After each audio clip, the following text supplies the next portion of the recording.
السلام علیکم ورحمۃ اللہ وبرکاتہ۔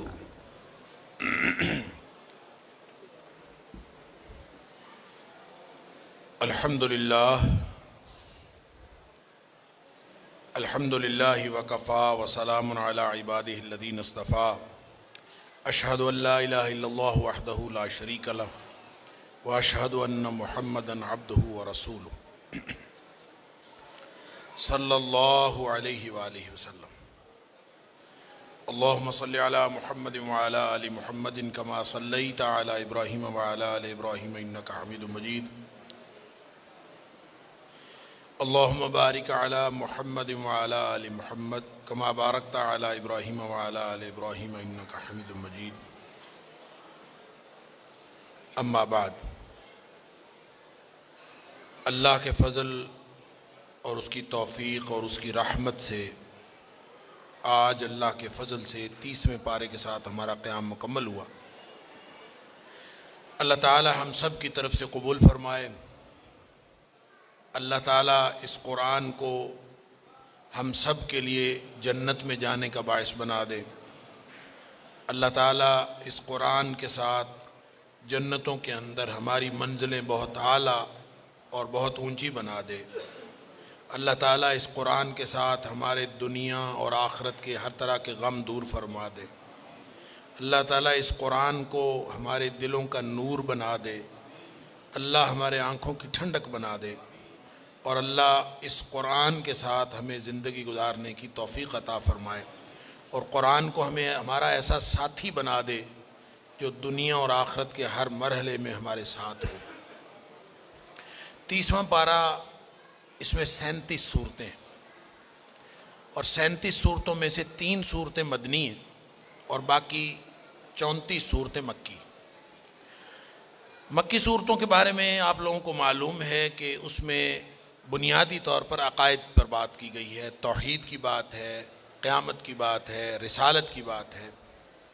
لیکن یہ جو 30ویں پارے کی مکی صورتیں ہیں، اس میں جو غالب جو مضمون ہے وہ آخرت کا ہے، اس لیے کہ کفار کو سب سے زیادہ جو تعجب اور دھوکہ ہوتا تھا وہ آخرت کے بارے میں ہوتا۔ اس پر وہ حیرت کا اظہار کرتے تھے، پورے قرآن میں بار بار اَإِذَا مِتْنَا وَكُنَّا تُرَابًا ذَلِكَ رَجْمٌ بَعِيدٌ، مر گئے مٹی ہو گئے دوبارہ کیسے دوبارہ زندہ کرے گا، یہ بات سمجھ میں نہیں آتی۔ مَن يُحْيِي الْعِظَامَ وَهِيَ رَمِيمٌ، ہڈیاں گل سڑ جائیں گی دوبارہ کون زندہ کرے گا، آخرت سمجھ میں نہیں آتی تھی۔ اللہ، لہٰذا یہاں 30ویں پارے کی کم و بیش ساری ہی صورتوں کے اندر آخرت سے ڈرایا بھی گیا ہے، احوال قیامت بیان کیے گئے ہیں، قیامت کے مناظر ہیں، 2 طرح کے انجام بار بار ذکر کیا گیا ہے، جو ماننے والے ہیں وہ جنت میں جائیں گے اور جو نہیں ماننے والے وہ جہنم میں جائیں گے، اور آخرت کے دلائل بھی دیے گئے ہیں کہ آخرت کا وقوع پذیر ہونا کیوں ضروری ہے۔ پہلی صورت جو ہے سورہ نبا ہے، اس میں بھی یہی ہے کہ ان قریب تمہیں پتہ چل جائے گا، کلا سیعلمون ثم کلا سیعلمون، ان قریب تمہیں پتہ چل جائے گا۔ کس کے بارے میں سوال کرتے ہیں؟ قیامت کے بارے میں سوال کرتے ہو۔ تمام مظاہر فطرت کا اللہ کریم نے یہاں ذکر کر کے فرمایا کہ اس کی قدرت جیسی کسی کی قدرت نہیں، اس کے علم جیسا کسی کا علم نہیں، اس کی حکمت جیسی کسی کی حکمت نہیں، اس کی رحمت جیسی کسی کی رحمت نہیں۔ تو تمہیں کیسے یہ خیال ہو گیا، یہ گمان کیسے پیدا ہو گیا کہ وہ دوبارہ زندہ نہیں کرے گا؟ یہاں دنیا میں جو ظالم ظلم کر رہے ہیں، جو کافر کفر کر رہے ہیں، جو منافق نفاق پھیلا رہے ہیں، جو زندیق اپنی کاروائیاں سر انجام دے رہے ہیں، ان کو پکڑنے والا کوئی نہ ہو، کوئی دن تو ہونا چاہیے نا۔ تو فرمایا جہنم جو ہے، ان جہنم کانت مرصادا، سرکشوں کی گھات میں ہے جہنم، وہ تو انتظار کر رہی ہے کہ کب یہ ظالم، کب قیامت قائم ہو اور ان کو پکڑا جائے۔ لہذا ہر چیز کا وہاں پورا بدلہ دیا جائے گا۔ جزاء وفاقا انہم کانوا لا یرجون حسابا، دنیا میں یہ حساب کا یقین نہیں رکھتے تھے، ان کو پوری وہاں پہ جزا دی جائے گی۔ پھر فرمایا کہ یہ جہنمی ہیں، یہ جہنم میں جائیں گے، یہ کافر ہیں، یہ سرکش ہیں، تو ان کے مقابلے میں ان للمتقین مفازا، جو تقوی والے ہیں، جنہوں نے زندگی ڈر کے گزاری، اب ایک ڈر کے زندگی گزارتا ہے، ایک سرکشی کی زندگی گزارتا ہے، دونوں کا انجام ایک جیسا کیسے ہو سکتا؟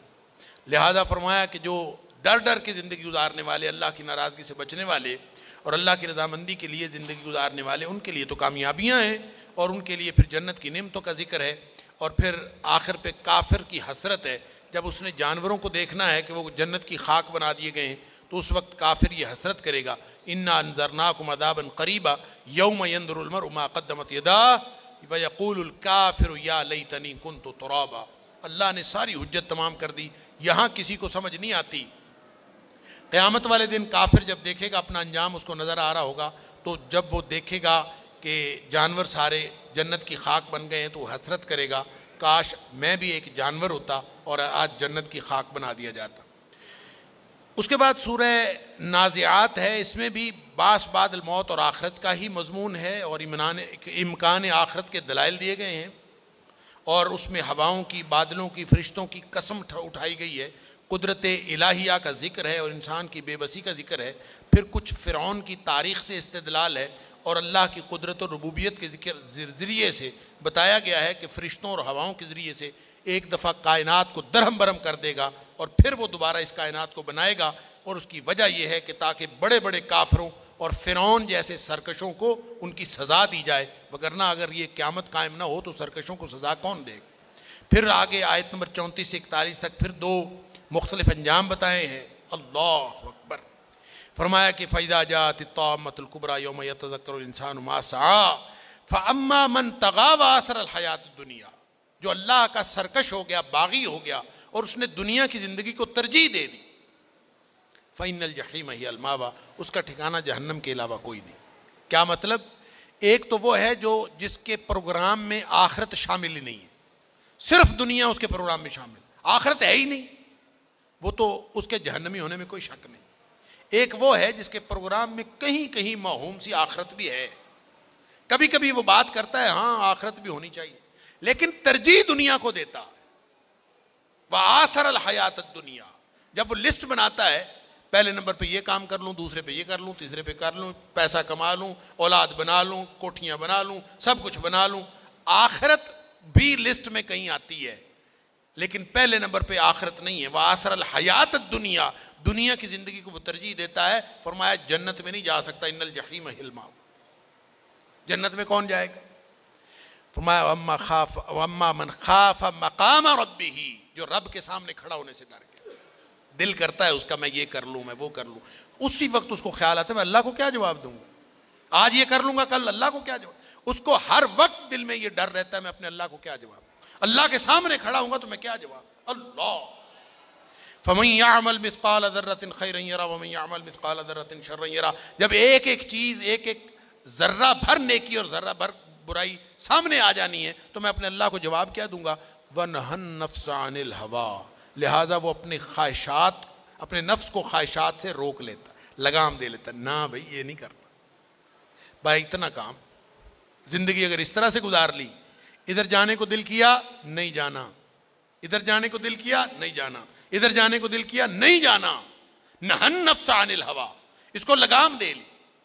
فرمایا فَإِنَّ الْجَنَّةَ هِيَ الْمَأْوَىٰ، بس اتنا کر لو، زندگی محدود کر لو اللہ کی رضامندی کے لیے اور اللہ کی ناراضگی سے بچنے کے لیے۔ اور آخر پہ فرمایا سوالات کرتے ہیں قیامت کے بارے میں، یسألونک عن الساعۃ ایان مرساہ، سوال سوال سوال، قیامت کے بارے میں سوال کی ضرورت نہیں ہے، تیاری کی ضرورت ہے۔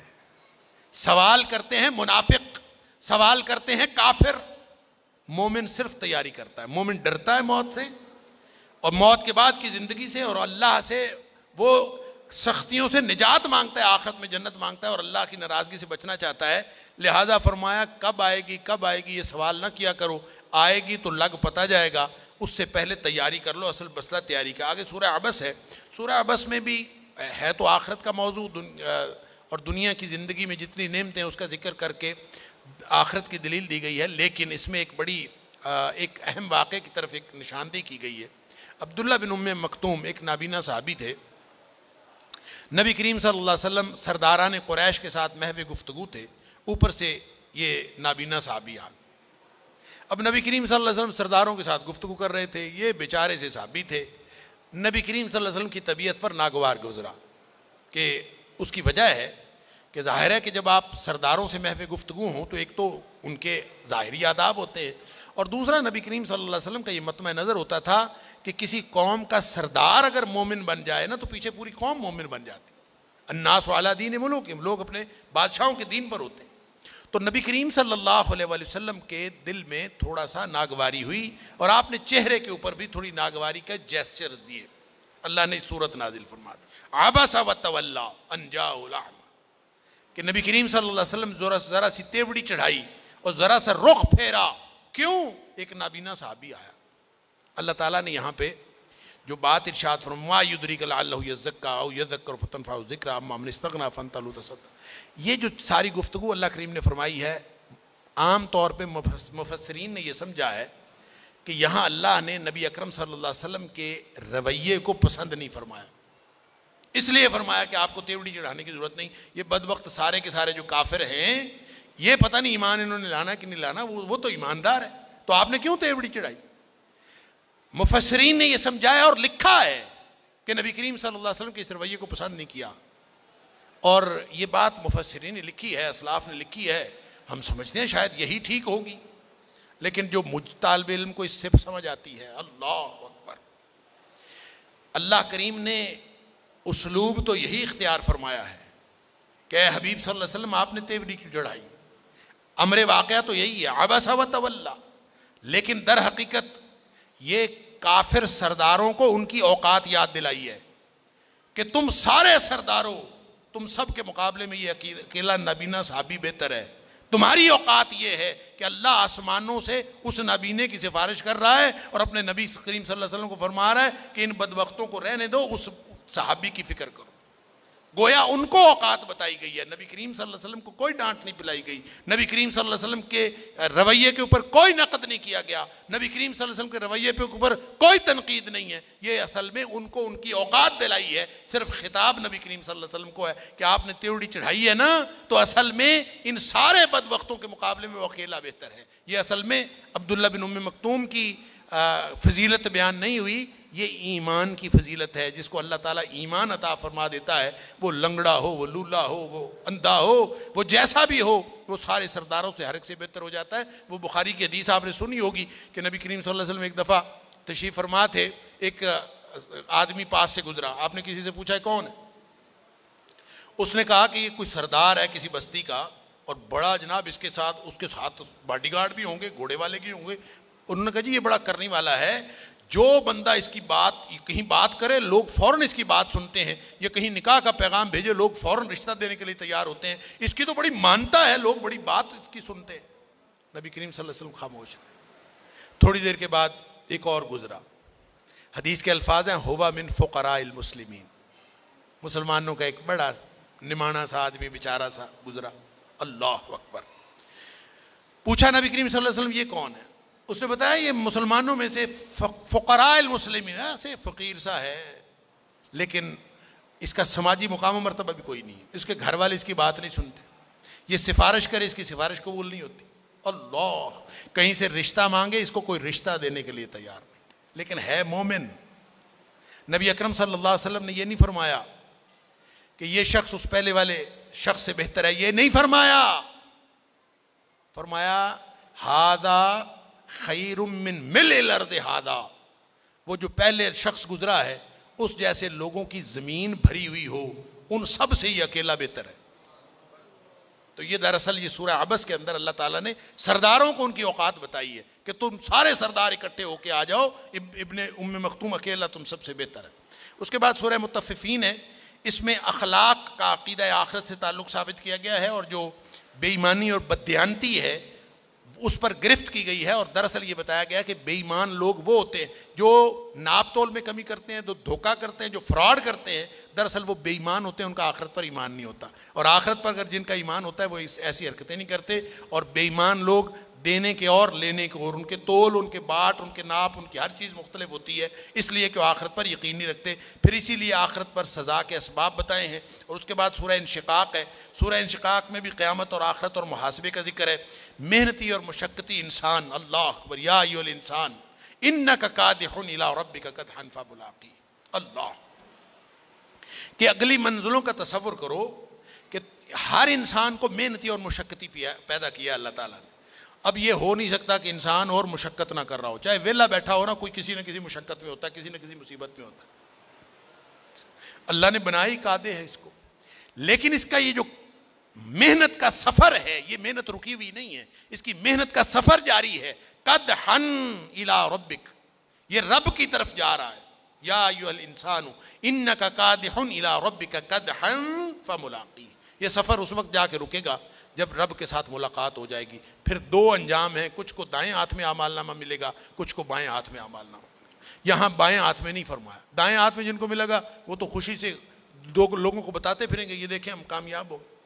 دوسروں کو جو 29ویں پارے میں تو بتایا تھا کہ بائیں ہاتھ میں کچھ لوگوں کو اعمال نامہ ملے گا، یہاں فرمایا کہ وراء ظہرہ، ان کو اعمال نامہ بائیں ہاتھ میں نہیں ملے گا بلکہ پیٹھ پیچھے سے دیا جائے گا، پشت سے دیا جائے گا.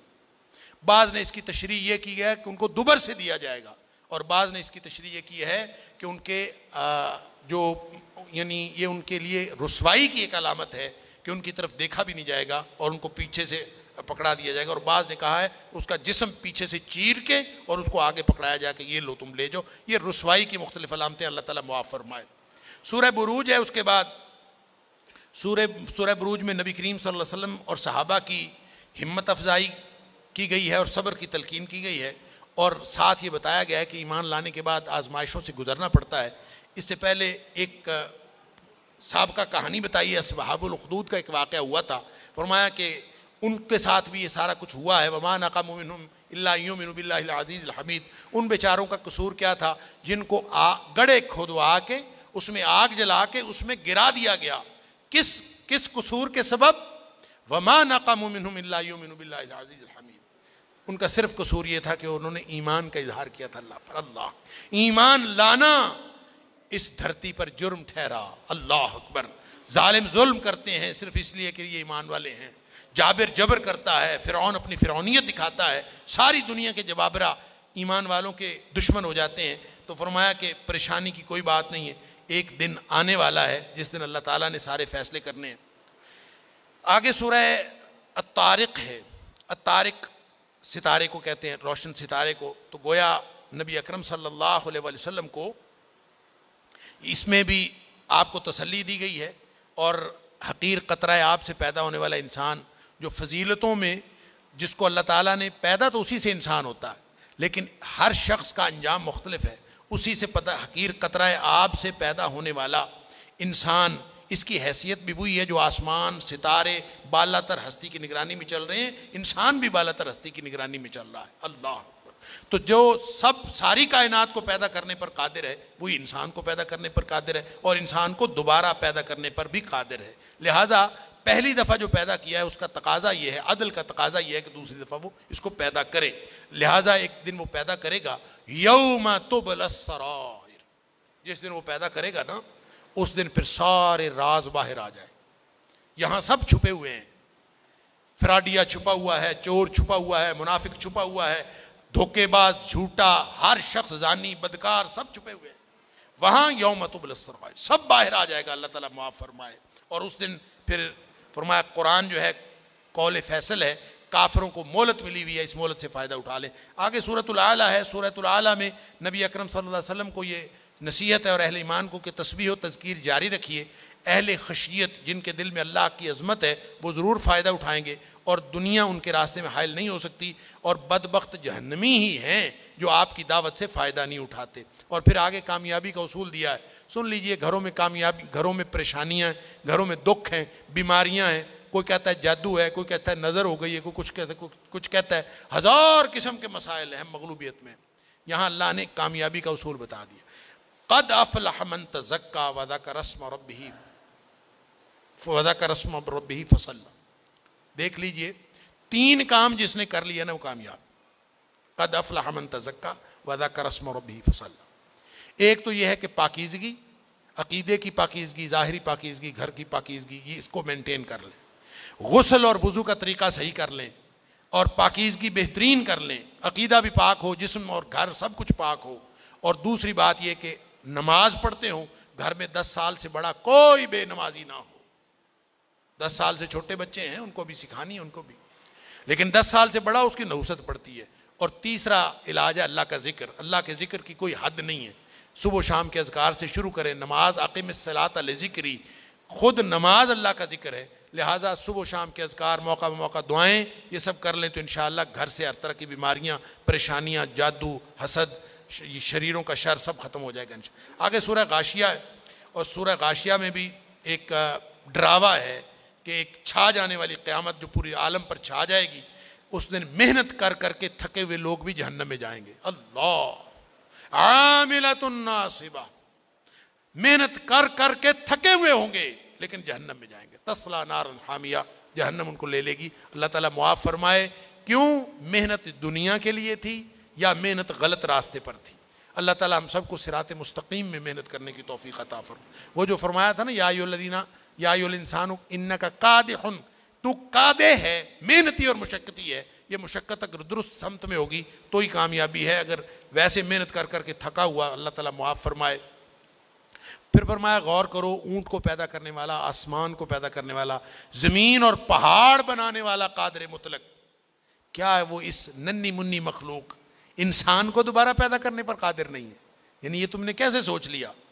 لہذا فرمایا کہ حساب ہوگا. ثم ان علینا حسابہم، ہم نے ایک دن لینا ہے اور سب کا حساب کرنا. یہ وہ بات ہے جس کے جواب میں بعض احادیث کے اندر آتا ہے، نبی کریم صلی اللہ علیہ وسلم پڑھا کرتے تھے اللہم حاسبنی حسابا یسیرا. ویسے تو نبی پاک صلی اللہ علیہ وسلم کا فرمان ہے جس کا حساب شروع ہو گیا نا، من نوقش عذب، جس کا حساب شروع ہو گیا وہ پکڑا گیا. اللہ، وہ چھوٹ نہیں سکتا. اس کی وجہ ہے کہ دیکھیں حساب ہم دے کیسے سکتے ہیں؟ آج کے دن کا حساب ہم سے کوئی لینا شروع کر دے، صبح سے لے کر اب تک کیا کیا دیکھا، کیا کیا سنا، زبان سے کیا کچھ کہا، قدم کہاں کہاں پڑے، اللہ اکبر، کیا کیا کھایا، کیا کیا پیا، آج کا حساب ایک دن کا نہیں دے سکتے. ساری عمر کا حساب کیسے دے سکتے ہیں؟ اللہ. اس لیے حساب تو جس کا شروع ہو گیا وہ تو پکڑا گیا.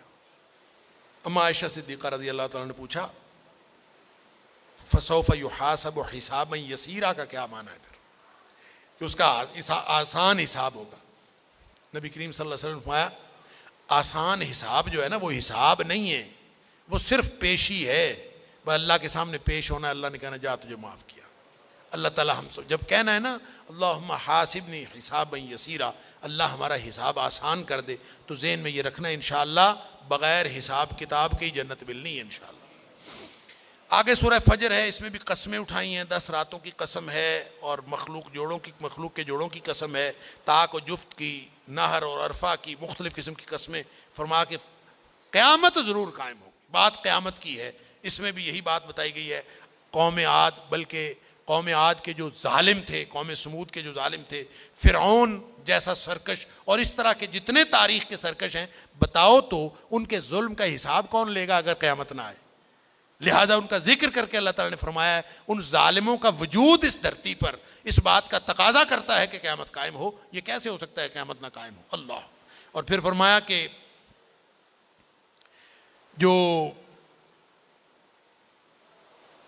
جو شخص دنیا میں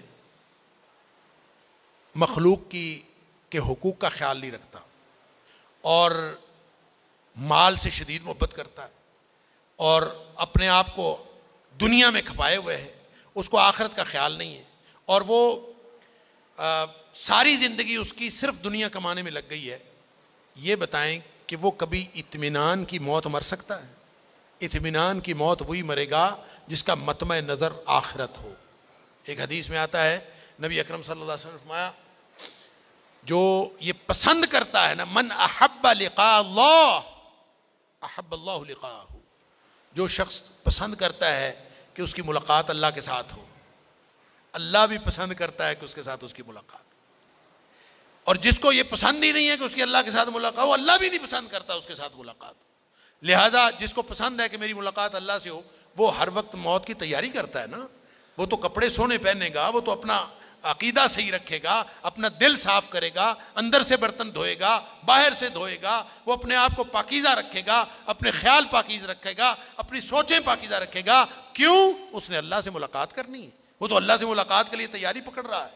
تو آپ یہ بتائیں کہ جب موت آئے گی تو وہ مطمئن نہیں ہوگا تو اور کیا ہوگا؟ اس لیے اس کو کہا جائے گا ارجعی الی ربک راضیۃ مرضیہ، جا اطمینان یا ایھا النفس المطمئنہ، اے نفس مطمئنہ تو اب راضی خوشی اپنے رب کی طرف چلا جا۔ اب یہ راضی خوشی رب کی طرف جانا یہ اتنا بڑا فرق ہے، ایک طرف ساری زندگی کی محنت ضائع ہو گئی، اور جو ہی موت آنی ہے یہ الگ الگ سفر ہو جانا ہے، بلکہ موت آنے سے پہلے ہی ہو جانا۔ یہ جو یا ایھا النفس المطمئنہ، یہ جو قرآن نے صدا بتائی ہے، نبی پاک صلی اللہ علیہ وسلم نے بتایا، برا بن عازب رضی اللہ تعالیٰ عنہ راوی ہیں، مسند احمد کی حدیث ہے، لمبی حدیث ہے۔ نبی اکرم صلی اللہ علیہ وسلم نے فرمایا جب موت آتی ہے نا تو ظاہری طور پر یہاں ہم جو دیکھ رہے ہوتے ہیں موت ساری ایک جیسی ہے، لیکن وہ جو بندہ بھگت رہا ہوتا ہے نا اس کو دو طرح کی موت آ رہی ہوتی، کافر اور منافق کی موت اور طرح کی ہے، مومن کی موت اور طرح کی۔ اللہ تعالی ہمیں بھی اطمینان والی اور ایمان والی موت نصیب فرمائے۔ فرمایا کافر اور منافق کو وہی ملک الموت جو جان نکالنے کے لیے آیا ہوتا ہے وہ جہنم سے کفن لے کے آیا ہوتا ہے، اس کے کان میں، ابھی وہ ادھر ہی لیٹا ہے دنیا میں، تو اس کے کان کے پاس آ کے کہتا ہے ایھا النفس الخبیثہ، اے ناپاک روح نکلو، اخرجی الی سخط من اللہ وغضب، اللہ کی ناراضگی اور اللہ کا غصہ تیرا انتظار کر رہا۔ اللہ اکبر۔ اب اندازہ کیجئے جس کو یہاں خبر ملے اور اس کے کان میں یہ کہا جائے روح کدھر نکلے، کدھر جائے، راستہ کون سا ہے؟ نبی کریم صلی اللہ علیہ وسلم فتفرق فی جسدی، وہ پھر جسم کے اندر چھپتی پھرتی، پھر وہ کھینچ کے اس کو نکالتے ہیں۔ ابھی سورہ نازعات ہم نے پڑھی، والنازعات غرقا، ان فرشتوں کی قسم جو ڈوب کر کھینچ لیتے ہیں۔ اللہ اکبر، یہ ایک جان نکلنے کا تصور ہے۔ فرمایا پھر وہ اس طرح فینزعہ، اس طرح وہ کھینچ کر نکالتے ہیں، وہ چھپتی جو پھرتی ہے اس کو پھر وہ کھینچ کر نکالتے ہیں۔ کما ینزع السفود من الصوف المبلول، جیسے گیلی اون میں لوہے کی گرم گرم سلائی رکھ دی جائے، وہ جس طرح اون اس کے ساتھ چمٹ جاتی ہے، اس کو کھینچا جائے تو جیسے وہ تار تار ہو جاتی ہے، اس طرح فرشتے کھینچ کے اس کی نکالتے ہیں۔ دوسری طرف وہ ہے جو مومن جس نے ساری زندگی اللہ سے ملاقات کی امید میں گزاری، جس نے ساری زندگی اللہ کی ناراضگی سے بچنے کی کوشش میں گزاری اور اللہ کی رضامندی حاصل کرنے کی کوشش میں گزاری، جب اس کو موت آتی ہے تو فرمایا فرشتہ آ کے اس کے کان میں کہتا ہے، بھائی ادھر پڑا ہوتا ہے ایھا النفس الطیبہ، اے پاکیزہ روح اخرجی، نکلو، الی مغفرۃ من اللہ ورضوان، اللہ کی مغفرت اور اللہ کی رضامندی تیرا انتظار کر رہی۔ سبحان اللہ، اللہ کرے کہ ہماری جب موت آئے تو ہمیں بھی یہی آواز آ پڑے، یا ایھا النفس المطمئنہ ارجعی الی ربک راضیۃ مرضیہ۔ آگے سورۃ البلد ہے، اس میں دنیا میں انسان اپنی مرضی کی زندگی گزارتے ہوئے جس طرح غفلت کا شکار ہو جاتا ہے اس کا ذکر ہے، اور فرمایا ساری صلاحیتیں جو اللہ نے دی ہیں یہ امتحان کے لیے ہیں، دو راستے ہیں، یہ صلاحیتیں اگر اللہ کے لیے لگائیں تو انشاءاللہ جنت ہے، اور اگر یہ اپنی مرضی کے لیے لگائیں ہیں تو پھر چیز جہنم میں لے جائے گا۔ اس کے بعد سورہ شمس ہے، اس میں اللہ تعالیٰ نے قسمیں اٹھائی ہیں، جس طرح سورج، چاند، دن رات، زمین آسمان ایک دوسرے سے مختلف اور اثرات کے اعتبار سے مختلف ہیں، اسی طرح نفس انسانی کی کیفیات بھی مختلف، اور کسی میں خیر ہے، کسی میں شر ہے، کوئی جنت میں جائے گا، کوئی جہنم میں جائے گا۔ یہ اللہ تعالیٰ نے ہر نفس کے اندر فَأَلْهَمَهَا فُجُورَهَا وَتَقْوَاهَا، جنت میں جانے کی ٹینڈنسی بھی رکھی ہوئی ہے اور جہنم میں جانے کی ٹینڈنسی بھی رکھی ہوئی ہے۔ اب یہ انسان کے اوپر ڈیپینڈ کرتا ہے۔ قَدْ أَفْلَحَ مَنْ زَكَّاهَا، جو اپنے نفس کو پاک کر کے رکھتا ہے آلودگیوں سے وہ جنت میں گیا۔ وَقَدْ خَابَ مَنْ دَسَّاهَا، جس نے آلودہ کر لیا وہ جہنم میں گیا، وہ تو نامراد ہوا۔ اب یہ دساہا کا ایک معنی تو ہے آلودہ کر لیا، ایک اور معنی بھی ہے، دسا کا معنی تھا جس نے اس کو دبا لیا۔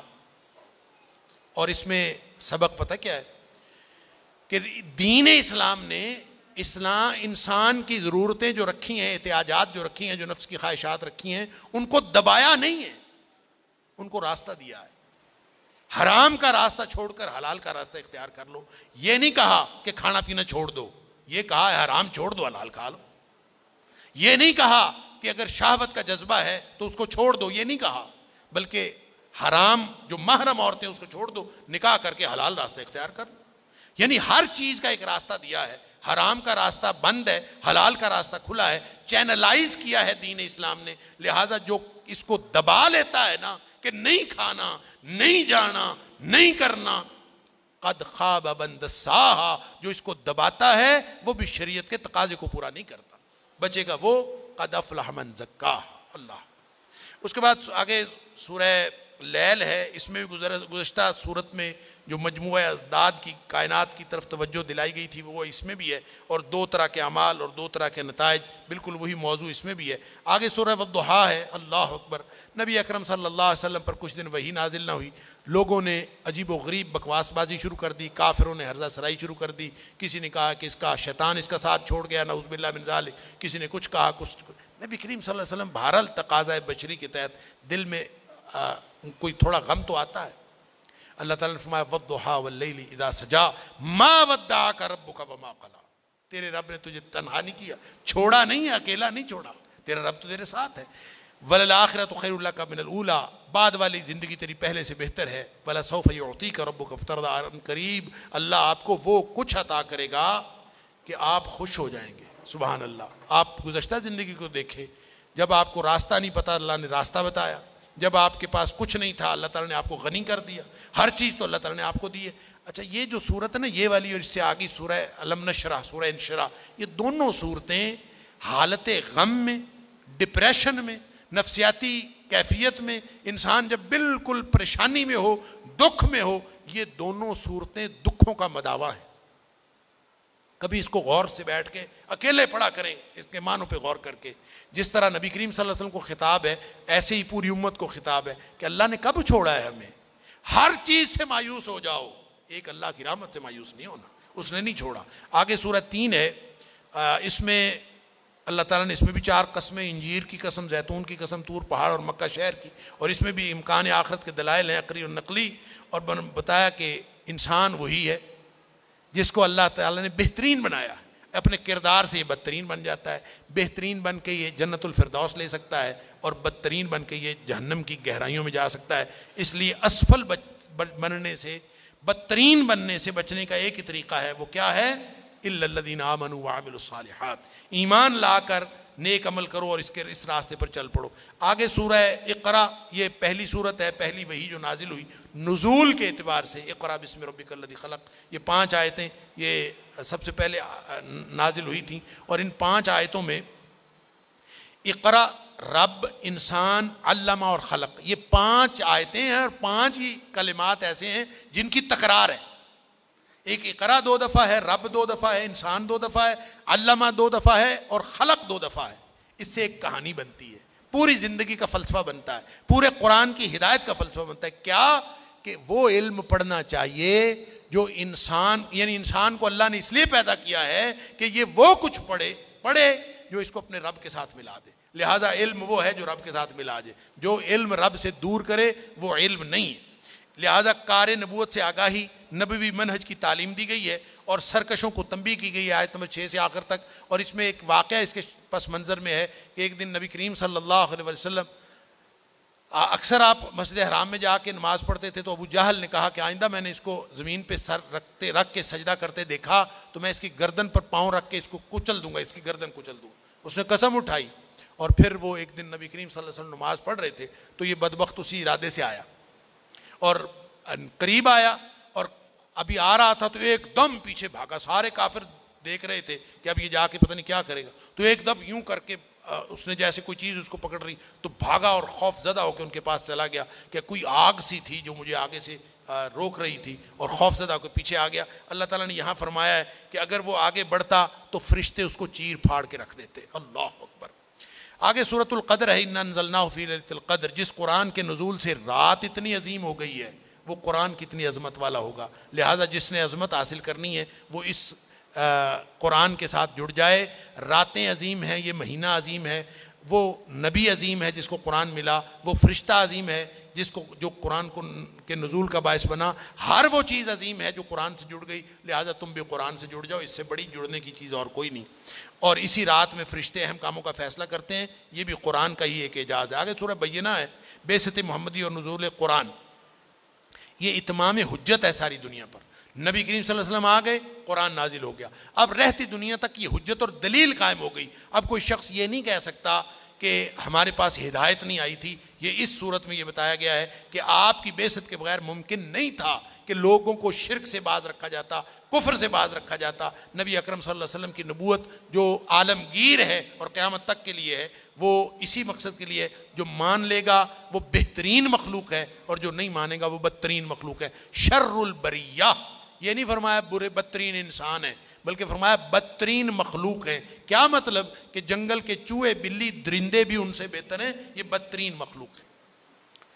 اس کے بعد سورہ زلزال ہے، اس میں قیامت کے دونوں مرحلوں کا ذکر ہے، اور انسان کی جو پریشانی ہے قیامت کے مرحلے میں وہ اس کا ذکر ہے۔ قیامت قائم ہوگی اور زمین جس کو آپ بے جان سمجھ رہے ہیں، یہ قیامت والے دن اپنے سارے راز اگل کے باہر رکھ دے گی، اور اس دن ذرہ بھر نیکی بھی سامنے آ جائے گی اور ذرہ بھر جو برائی کی ہوگی وہ بھی سامنے آ جائے گی۔ اللہ تعالیٰ ہمارے پردے رکھے، وہ ستار العیوب ہے۔ جب یہ اس طرح کی آیتیں پڑھا کریں نا تو اپنی برائیوں پر غور کیا کریں، اپنے گناہوں اور خطاؤں پر غور کیا کریں، اور پھر اللہ سے دعا کیا کریں کہ اللہ ہم نے توبہ کر لی ہے، اور تیرے نبی کریم صلی اللہ علیہ وسلم کا وعدہ ہے کہ جو توبہ کر لیتا ہے وہ ایسے ہے جیسے اس نے گناہ کیا ہی نہیں، لہٰذا اللہ قیامت والے دن ہماری برائیاں ہمیں نہ دکھانا، ہم نے توبہ کر لی ہے۔ اور اللہ سے ہر دفعہ یہ اس طرح کی آیات پڑھ کے توبہ کی تجدید کر لیا کریں، اور اللہ سے یہ وعدہ لے لیا کریں کہ اللہ تیرے نبی کریم صلی اللہ علیہ وسلم نے وعدہ کیا، تو ہم سے یہ وعدہ فرما لے کہ قیامت والے دن ہماری برائیاں نہیں ہمیں دکھانی۔ انشاءاللہ وہ بڑا با وفا ہے، انت اہل الوفاء والحق، وہ اس سے بڑا با وفا اور کوئی نہیں۔ اللہ تعالی ہم سب کو ہر طرح کی رسوائی سے بچائے۔ آگے سورہ عادیات ہے، یہاں گھوڑوں کی قسمیں کھائی ہیں، سبحان اللہ۔ گھوڑوں کی وہ باتیں جو باقی جانوروں سے مختلف ہیں، والعادیات ضبحا فالموریات قدحا، اللہ اکبر۔ کوئی بھی جانور اتنا با وفا اور وفادار نہیں ہوتا جتنا گھوڑا اپنے مالک کا وفادار ہوتا۔ جنگ کے اندر جہاں تلواریں چل رہی ہوں، آگ کے جو ہے ایک دوسرے کی طرف سے الاؤ پھینکے جا رہے ہوں، اس وقت بھی گھوڑا اپنے مالک کا ساتھ نہیں چھوڑتا۔ اس لیے جنگوں کے اندر اس کو تو فرمایا کہ گھوڑا اتنا وفادار ہے اپنے مالک کا، تو اے انسان تو اپنے مالک کا کتنا ناشکرا ہے۔ ان الانسان لربہ لکنود، اللہ اکبر، یہ اپنے رب کا ناشکرا ہے، لہٰذا اپنے مالک کے فرما بردار اور شکر گزار بنو، اپنے انجام پر غور و فکر کرو۔ سورۃ القاریہ ہے، یہ بھی قیامت کے حادثے کا ذکر ہے، بڑا ہی لڑکھڑا دینے والا بہت ہی عظیم حادثہ ہوگا، اور اس کی شدت کا ذکر ہے۔ لوگ منتشر پروانوں کی طرح ہوں گے، پہاڑ روئی کے گالوں کی طرح اڑ رہے ہوں گے، وہاں بھی کامیابی اسی سے ہے۔ فَأَمَّا مَنْ ثَقُلَتْ مَوَازِينُهُ فَهُوَ فِي عِيشَةٍ رَاضِيَةٍ، جن کی نیکیاں بڑھ گئیں وہ کامیاب ہو جائیں گے، اور جن کی برائیاں بڑھ گئیں اللہ معاف فرمائے وہ پھر جہنم میں جائیں گے۔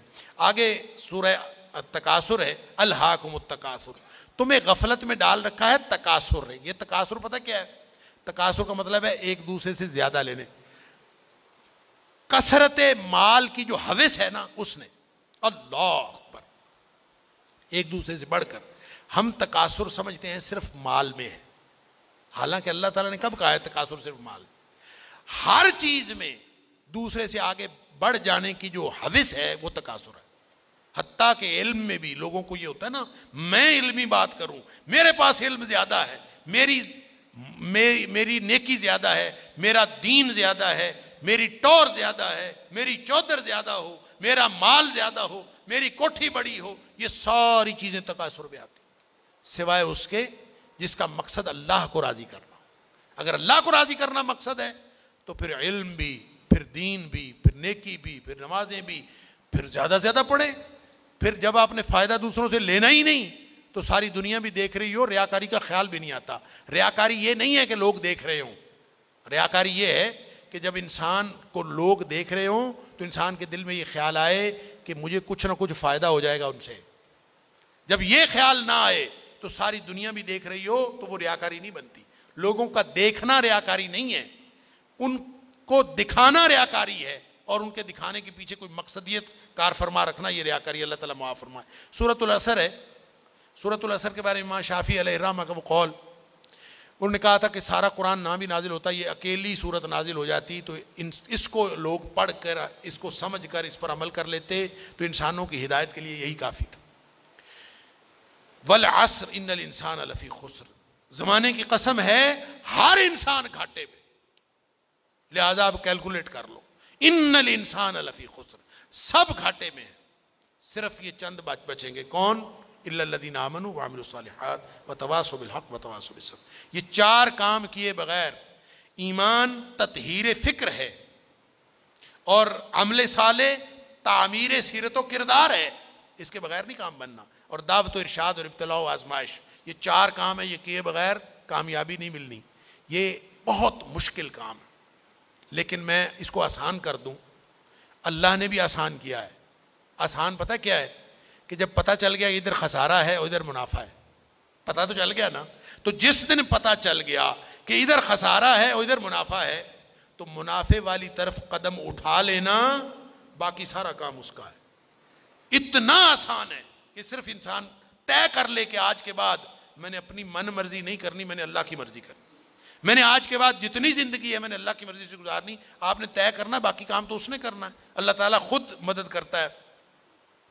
پھر اسی طرح آگے سورہ ہمزہ ہے، اس میں کچھ اخلاقی برائیوں کا ذکر ہے اور ان کی سزا کے لیے اخلاقی برائیوں کا ذکر کر کے پھر قیامت کی جسٹیفیکیشن دی ہے کہ جو دنیا میں جھوٹے ہیں، فراڈیے ہیں، پیسے رکھ کے ارتکاز دولت کر کے لوگوں کا مال ہتھیا کے حرام کما کے وہ بیٹھے ہوئے ہیں، ان کو کون سزا دے گا؟ ایک کسی کے گھر چھاپا پڑتا ہے، کروڑوں اربوں نکلتے ہیں. کہاں سے لیے؟ کس کس کا خون چوسا انہوں نے؟ لہذا کون حساب کرے گا؟ یہ حساب کے لیے قیامت رکھی ہے اللہ تعالیٰ. اللہ اکبر. پھر آگے سورہ فیل ہے. جب یہ پڑھ رہے تھے نا قاری صاحب، تو مجھے خیال آ رہا تھا مسجد اقصیٰ کا. یہ سورہ فیل کے موقع اللہ تعالیٰ فرماتا ہے الم تر کیف فعل ربک باصحاب الفیل. تو نے دیکھا نہیں کہ ہم نے اصحاب فیل کے ساتھ کیا کیا؟ وہ کعبہ ڈھانے آیا تھا ابرہا. اللہ اکبر. اور اللہ تعالیٰ نے ابابیلوں کے ذریعے سے ہاتھیوں کی فوج لے کے آیا تھا. اور اس دور میں اس سے بڑا اور بڑا طاقتور کوئی اور علامت نہیں تھی کہ اتنی بڑی فوج یہ ہاتھی لے کے آیا. اور اللہ تعالیٰ نے فرمایا کہ ابرہا جب کعبہ ڈھانے آیا تھا تمہارے 360 بت کچھ نہیں کر سکے. اللہ نے معمولی ابابیلوں سے اس کا سارا لشکر کا ستیہ ناش کر. اللہ اب بھی کوئی ابابیل بھیج دے. یہ جو مسجد اقصیٰ پر یہودیوں نے حملہ کیا ہے، ہم کتنے سکون سے نماز پڑھ رہے تھے، وہ بیچارے سکون سے نماز بھی نہیں پڑھ سکتے. مجھے تو سمجھ نہیں آتی ملی غیرت کدھر چلی گئی، دینی غیرت کہاں چلی گئی. ہم پتہ نہیں زندہ ہیں، ہمارا زندہ رہنا جرم ہے اگر ہم ان کی مدد نہیں کر سکتے. ایسی کوئی بے حس اور بے غیرت قوم بھی کبھی ہوئی ہوگی؟ ہم نے تاریخ میں بے غیرتی کی بڑی داستانیں سنی ہیں. اللہ تعالیٰ قرآن میں فرماتا ہے وَمَا لَكُمْ لَا تُقَاتِلُونَ فِي سَبِيلِ اللَّهِ. اب تمہیں کیا موت پڑ گئی ہے؟ اب کیوں نہیں لڑتے تم اللہ کے راستے میں؟ وَالْمُسْتَضْعَفِينَ مِنَ الرِّجَالِ وَالنِّسَاءِ وَالْوِلْدَانِ الَّذِينَ يَقُولُونَ رَبَّنَا أَخْرِجْنَا مِنْ هَذِهِ الْقَرْيَةِ ظَالِمِ أَهْلُهَا. پوری دنیا پر ظلم کی داستانیں ساری دنیا دیکھ رہی ہے. مسجد اقصیٰ کو آگ لگا دی گئی ہے، ہماری بچیوں کو، بہنوں کو، بیٹیوں کو وہ اپنے گھٹنے کے نیچے لے کے بیٹھے ہوئے ہیں. تصویریں سوشل میڈیا پر شیئر ہو رہی ہیں، بچے چھوٹے چھوٹے قتل کیے جا رہے ہیں. کسی کو غیرت نہیں آ رہی. مجھے تو یوں لگتا ہے یہ ہماری نمازیں، ہمارے سجدے کیسے قبول ہوں گے؟ ہم جو مجرم ہیں جو آرام سے بیٹھے رہیں. کیا کریں؟ بے بسی کی انتہا ہے. میرا دل یہ کر رہا تھا کہ میں پاکستان کے جو حکمران ہیں، اگر 58 اسلامی ملکوں کے حکمرانوں کو تو ہم کچھ نہیں کہہ سکتے، اپنے ملک کو حکمرانوں کو تو کچھ کہہ سکتے ہیں کہ حکمرانوں اور فوج کے سپہ سالاروں، اگر تم ان کی مدد کر سکتے ہو تو کرو، ذمہ داری تو تمہاری ہے. نہیں کر سکتے نا تو ہمیں ایک جہاز میں بھر کے وہاں بھیج دو. کم از کم ہم عزت کی موت ماری جائیں، کم از کم جا کے ہم وہاں پہ ان کے ساتھ شہید ہو جائیں. اللہ کو قیامت کے دن ہم اور نبی کریم صلی اللہ علیہ وسلم کو چہرہ دکھانے کے تو قابل ہوں کہ اللہ ہمیں غیرت تھی، ہمارے اندر کو ملی اور دینی غیرت تھی. تو دعائیں ہو رہی ہیں، وہ کوئی کہہ رہا ہے کہ اللہ تو کو ابابیل بھیج دے اور ان کی مدد کر دے، کوئی دعائیں کر رہا ہے، کوئی دعائیں کر رہا ہے. اس طرح کے لوگوں کی دعائیں اللہ قبول کوئی نہیں کرتا. دعاؤں کے لیے بھی غیرت کی ضرورت ہے. آپ پہلے قدم اٹھائیں پھر اللہ سے دعا کریں. وہ بیچارے ساری ساری رات وہ لڑتے ہیں ان کے سامنے. دعا تو ان کی ہے اور اللہ نے یہ آزمائش میں سمجھتا ہوں ان کی نہیں ہے، وہ تو جنتی ہیں، وہ تو انشاءاللہ بخشے ہوئے ہیں. آزمائش یہ باقی ساری دنیا کی ہے، ہم ان کی وجہ سے مجرم بن رہے ہیں. اللہ تعالیٰ معاف فرمائے. تو یہ جب قاری صاحب پڑھ رہے تھے تو مجھے خیال آ رہا تھا کہ اللہ ان بیچاروں کے پاس طاقت نہیں ہے، وہ پتھر اکٹھے کر کے بیٹھے ہیں. توپوں بندوقوں کا مقابلہ پتھروں سے کیسے ہوگا؟ یا اللہ تو ابابیل بھیج دے. اور تو جس نے ابرہا کو اور اس کے لشکر کو تباہ و برباد کر دیا تھا، اللہ اس دور جدید کے ابرہا کو جو ہماری مسجد اقصیٰ کو تباہ کرنے کے لیے آیا ہے اور پوری ملت اسلامیہ دہشت گرد پھر مسلمانوں کو کہا جا رہا ہے. بدبخت پوری دنیا میں بدترین دہشت گردی کرتے ہیں اور پھر بات کرتے ہیں مسلمانوں کی دہشت گردی کرتے ہیں. میں تو سمجھتا ہوں پورے 58 اسلامی ملکوں کو اعلان جنگ کر دینا چاہیے, لڑتے لڑتے مر جانا چاہیے. اس زندگی سے وہ موت بہتر ہے. ہم نے کیا کیا ہوا ہے؟ کیسی زندگی, کیسا دین, کیا کلمہ پڑھا ہوا ہے ہم نے, کیسی قرآن کی باتیں, کیا قرآن کے دروس. ہم یہاں سکون سے بیٹھے ہیں, پنکھے چل رہے ہیں, موج میلہ پانی پینے کو مل رہا ہے, نماز آرام سے پڑھ رہے ہیں, سجدے آرام سے کر رہے ہیں. وہاں ہماری بہنیں بیٹیاں لٹ رہی ہیں. کہاں گئی غیرت ہماری؟ انا للہ و انا الیہ راجعون. مجھے تو یوں لگتا ہے کہ شاید یہ ہمارے آرام سکون سے کیے ہوئے سجدے بھی کہیں جرم نہ بن جائیں. اللہ تعالی ہم سب کو معاف فرمائے. آگے سورہ قریش ہے, اور سورہ قریش میں بھی اللہ تعالیٰ نے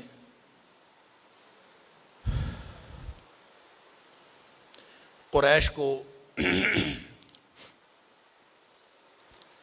جن چیزوں کی ان کو محبت تھی ان کا ذکر کر کے فرمایا کہ کچھ احسان شناس بنو. جو رب تمہیں رزق دے رہا ہے اس رب کے گھر کی بندگی بھی تو کرو. آگے سورہ ماعون ہے, اس میں عقیدہ آخرت کو کردار کے ساتھ جوڑا گیا ہے کہ کردار کی پاکیزگی کے بغیر عقیدہ آخرت کچھ نہیں ہے. جس شخص کا کردار درست نہیں ہے گویا عقیدہ آخرت بھی اس کا کوئی نہیں ہے. سورہ کوثر یہ قرآن کی مختصر ترین صورت ہے, اور یہ اعجاز القرآن میں یہ صورت کو سمجھ لیجئے کہ وہ کسی نے جا کے اس کو جامعیت و اختصار کا یہ اتنا اعلیٰ نمونہ, اس وقت لوگوں کو کوئی ادب پارہ کو شاہ پارہ ملتا تھا, اس کو جا کے کعبے میں لٹکا آتے تھے. تو اس کو کسی نے وہاں لٹکا دیا تو وہاں کے کوئی لکھ گیا ما ھذا کلام البشر, یہ کسی بشر کا کلام ہو نہیں سکتا. اتنی مختصر اور اتنی جامع. اور اس میں نبی اکرم صلی اللہ علیہ وسلم کے بارے میں ہرزہ سرائی کرتے تھے بڑے بڑے کافر کہ آپ کی تو نسل ہی آگے نہیں چلی. تو نبی کریم صلی اللہ علیہ وسلم کو حوصلہ دیا گیا ان شانئک ھو الابتر. دم کٹا اور نسل جس کی ختم ہو گئی, ابتر جو ہے وہ آپ کا دشمن ہے. لہٰذا آج دیکھ لیجئے نبی اکرم صلی اللہ علیہ وسلم کے نام لیوا پوری دنیا میں موجود ہیں, کوئی خطہ ایسا نہیں ہے, اور ان کے دشمن جو ہیں اپنی موت آپ مر چکے ہیں. سورہ کافرون ہے, غیر اللہ کی بندگی سے بیزاری اور کافروں کے دین سے قطع تعلقی کا ایک اعلان ہے کہ یہ اعلان کیے بغیر آپ کی یعنی کوئی شخص اندر چھپ چھپا کے مسلمان ہو کے پھرتا رہے, اس کے ایمان کا کوئی اعتبار نہیں ہے جب تک وہ کافروں کو للکارے نہ یا ایھا الکافرون لا اعبد ما تعبدون. تمہارا رب اور ہے, تم کسی اور کی پوجا کرتے ہو, میں کسی اور کی, لکم دینکم ولی دین. یہ ہے اللہ تعالیٰ کو اس طرح کا کردار مطلوب ہے. فرمایا اذا جاء نصر اللہ والفتح. آگے سورہ نصر ہے, کہتے ہیں کہ جب یہ سورہ نصر نازل ہوئی ہے تو صحابہ سمجھ گئے کہ مشن مکمل ہو گیا. یہ سورت نازل ہونے سے فسبح بحمد ربک واستغفرہ جب یہ حکم آیا تو عائشہ صدیقہ رضی اللہ تعالیٰ عنہ فرماتی ہیں یہ آخری دنوں میں یہ صورت نازل ہوئی ہے. اس کے بعد نبی کریم صلی اللہ علیہ وسلم اکثر تسبیح اور استغفار فرمایا کرتے, اور اس صورت کے نازل ہونے پر ابو بکر صدیق رضی اللہ عنہ رونا شروع ہو گئے. لوگ حیران ہوئے کہ اس میں تو خوشخبری ہے کہ وَرَأَيْتَ النَّاسَ يَدْخُلُونَ فِي دِينِ اللَّهِ أَفْوَاجًا, کہ اب فوجوں کی فوجیں دین میں داخل ہو رہی ہیں. لیکن حضرت بکر صدیق رضی اللہ تعالیٰ چونکہ دانائے راز نبوت تھے, وہ فرماتے ہیں مشن مکمل ہو گیا ہے, لگتا ہے نبی اکرم صلی اللہ علیہ وسلم کا واپسی کا وقت آ گیا. آگے سورہ لہب تبت یدا ابی لہب وتب. اللہ اکبر. جیسے قرآن میں مختلف قرآن کے اعجاز ہیں, یہ سورت بھی قرآن کا اعجاز ہے. ابو لہب چچا تھا نبی کریم صلی اللہ علیہ وسلم کا, اور جو چچی تھی وہ بھی نبی کریم صلی اللہ علیہ وسلم کی دشمن اور چچا بھی دشمن. قرآن نے دونوں کے لیے تبت یدا ابی لہب وتب, ابی لہب کے دونوں ہاتھ ٹوٹ گئے اور وہ ہلاک ہو گیا, اور وامرأتہ حمالۃ الحطب, اس کی بیوی بھی جو ایندھن اٹھانے والی, یہ بھی جو گویا دونوں جو ہیں یہ جہنمی ہیں. یہ قرآن نے کب خبر سنائی؟ دونوں زندہ تھے, دونوں کی زندگی میں فرمایا کہ یہ ہلاک ہونے والے اور بدبخت جہنمی. یہ قرآن کا اعجاز دیکھیے کہ ابھی ان کے پاس زندگی باقی تھی, سانسیں باقی تھی, توبہ کی گنجائش باقی تھی. وہ قرآن کو جھوٹا ثابت کرنے کے لیے بھی توبہ نہیں کر سکے. یعنی دشمن ہے, دشمن کوئی نہ کوئی چال چل سکتا ہے. یہ قرآن کا اعجاز ہے, اس کی زندگی میں یہ صورت پڑھی جاتی تھی لیکن اس کو یہ توفیق نہیں ہوئی کہ وہ جھوٹ موٹ یہ کہہ دے کہ میں آج کے بعد مسلمان ہوتا ہوں، تاکہ وہ لوگوں کے اوپر یہ ظاہر کرے کہ قرآن. اس لیے قرآن کہتا ہے کہ اس قرآن کے نہ دائیں سے نہ بائیں سے نہ سامنے سے کوئی آ کے ایسا حملہ نہیں کر سکتا جو قرآن کی کسی بات کو جھوٹا ثابت کر دے. قرآن اپنی حقانیت خود ثابت کرتا ہے، اپنا ثبوت ہے. اس کے بعد سورہ اخلاص ہے، یہ اللہ کا تعارف ہے. مشرکین نے کہا تھا اپنے اللہ کا تعارف کرواؤ. قل هو اللہ احد، فرما دیجئے وہ اللہ ایک. ہوگا کیوں نہیں ایک ہوگا؟ اتنی سی تو ساری کائنات ہے، باقی سارا وہ علیم و خبیر رب ہے. پوری کائنات اللہ اکبر اس کے سامنے ایسے ہے جیسے اتنی سی ہو، اس جیسا کوئی اور ہو سکتا ہے؟ لہذا فرمایا اللہ الصمد، اتنی سی کائنات سے وہ بے نیاز نہیں ہوگا تو اور کیا ہوگا؟ اس کو کیا پرواہ ہے اس کی؟ یہاں بڑے بڑے ظالم جابر فرائنا، بڑے بڑے بادشاہ، توپ ٹینک سب کچھ لے کے پھرتے رہے، ایٹم بم لے کے پھرتے، کیا اس کو پرواہ ہے اس کی؟ کوئی پرواہ نہیں. اللہ اکبر. لم یلد ولم یولد ولم یکن لہ کفوا احد، نہ اس نے کسی کو جنا ہے نہ خود جنا گیا ہے. اوپر بھی کوئی نسل نہیں ہے، نیچے بھی کوئی نسل نہیں ہے، برابری پہ بھی کوئی نہیں ہے، اس کا تعارف ہے. آخری دو صورتیں اصل میں دم ہیں، ہماری مشکلات کا حل ہے. سن لیجئے، یہ ہم پڑھتے رہتے ہیں ہمیشہ ہی. دو باتیں کبھی ذہن سے محو نہ ہونے دیں. دنیا میں جتنی مصیبتیں جن کا ہمارے پاس علاج کوئی نہیں ہوتا، بیماریاں، یہ ابھی بات میں کر رہا تھا، جادو، نظر بد، یہ سایہ، یہ جن، یہ شریروں کا شر، حاسدوں کا حسد، اور ظاہری یا کہہ لیجئے جو مادی مختلف چیزیں ہیں، مادی مسائل ہیں، وہ بھی جن کا حل نہیں تھا. جس چیز کا انسان کے پاس حل نہیں ہوتا نا، ہر اس بلا اور مصیبت سے نجات کا سبب سورہ فلق بنتی. قل اعوذ برب الفلق من شر ما خلق. کیا بات ہے، سبحان اللہ. اللہ تو نے جو کائنات پیدا کی ہے اس میں جو برائی ہے اس سب سے میں تیری پناہ میں آتا ہوں. سبحان اللہ. یعنی ہر طرح کی بیماری کا علاج، ہر طرح کی مصیبت کا علاج. کبھی یقین تو کریں. سبحان اللہ. اور پھر یہ جو سورہ ناس ہے، یہ انسان کا جو اللہ سے تعلق بنتا ہے نا، اور انسان اللہ کی حفاظت میں آتا ہے، اس میں رکاوٹ شیطان بنتا ہے. اور شیطان جن بھی اور شیطان انس بھی، یہ اس میں رکاوٹ بنتے ہیں، انسان کا اللہ کے ساتھ تعلق بننے نہیں دیتے. انسان کا اللہ کے ساتھ تعلق بن جائے، ہر مصیبت سے چھٹکارا مل جائے. یہ تعلق بنانا چاہتا ہے، شیطان اس میں رکاوٹ ڈالنا چاہتا ہے. تو وہ جو شیطان رکاوٹ ڈالتا ہے اللہ کے ساتھ تعلق میں، اس کا علاج سورہ ناس. قل اعوذ برب الناس ملک الناس الہ الناس من شر الوسواس الخناس. یہ دلوں میں جو وسوسے ڈالتا ہے، جس کو ہم وسوسہ، قرآن نے وسوسہ جس کو کہا ہے نا، جتنی نفسیاتی بیماریاں ہیں اس کو قرآن نے وسوسہ کہا ہے.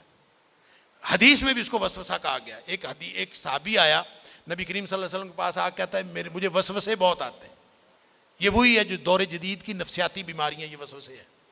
نبی کریم صلی اللہ علیہ وسلم نے فرمایا تو ایسا کر، لا حول ولا قوت الا باللہ پڑھا کر. 100 دفعہ یہ پڑھ لیا کر. تو لا حول ولا قوت الا باللہ پڑھے گا، کیا مطلب ہے اس کا؟ اللہ، میرے پاس کوئی طاقت ہی کوئی نہیں ہے، نہ برائی سے بچنے کی نہ نیکی کرنے کی. ساری طاقت تو تیرے پاس ہے. جب اللہ کے سامنے بے بسی کا اظہار کر دیا تو سارا کچھ تو اس کے ہاتھ میں ہو گیا نا، آپ نے اس کے سپرد کر دیا. نبی کریم صلی اللہ علیہ وسلم فرمایا تو یہ پڑھا کر، تیرے نفسیاتی بیماریاں بھی دور ہو جائیں گی، یعنی وسوسے بھی دور ہو جائیں گے. آپ نے فرمایا تیرے وسوسے بھی دور ہو جائیں گے، اور اس کے علاوہ بھی تیرے 100 مسئلے اللہ حل کر دے. اللہ تعالی ہم سب کو قرآن سے جڑنے کی توفیق عطا فرمائے. سن لیجئے، ہمارے سارے مسائل کا حل قرآن کے ساتھ جڑنے سے. نبی اکرم صلی اللہ علیہ وسلم ایک دن گھر سے باہر تشریف لائے، صحابہ بیٹھے ہوئے تھے. آپ نے فرمایا ابشروا ابشروا، صحابیوں خوش ہو جاؤ. خوشی کی خبر، ابشروا، کیا خبر ہے؟ خبر یہ ہے کہ ان ھذا القرآن سبب، یہ قرآن رسی ہے، طرفہ بید اللہ و طرفہ بایدیکم، اس کا ایک سرا اللہ کے ہاتھ میں ہے، ایک سرا تمہارے ہاتھ میں. لہذا جس نے اللہ سے جڑنا ہے وہ قرآن سے جڑ جائے. سبحان اللہ. فرمایا فتمسکوا بہ، اس کے ساتھ جڑ جاؤ. 2 گارنٹیاں ہیں، لن تضلوا ولن تہلکوا بعدہ ابدا. 2 گارنٹیاں نبی کریم صلی اللہ علیہ وسلم دی. فرمایا اس سے جڑنے کے بعد، اب ظاہر ہے اس کا مطلب اللہ سے جڑ گئے، ایک تو گمراہی سے نجات مل گئی ہمیشہ کے لیے، کبھی گمراہ نہیں ہوگے، وَلَن تَهْلِكُوا بَعْدَهُ أَبَدًا، دنیا اور آخرت کی بربادی سے بھی نجات مل گئی، کبھی برباد نہیں ہوگے۔ اللہ تعالی ہم سب کو قرآن سے جڑنے اور کما حقہ جڑنے کی توفیق عطا فرمائے۔ وآخر دعوانا الحمدللہ رب العالمین۔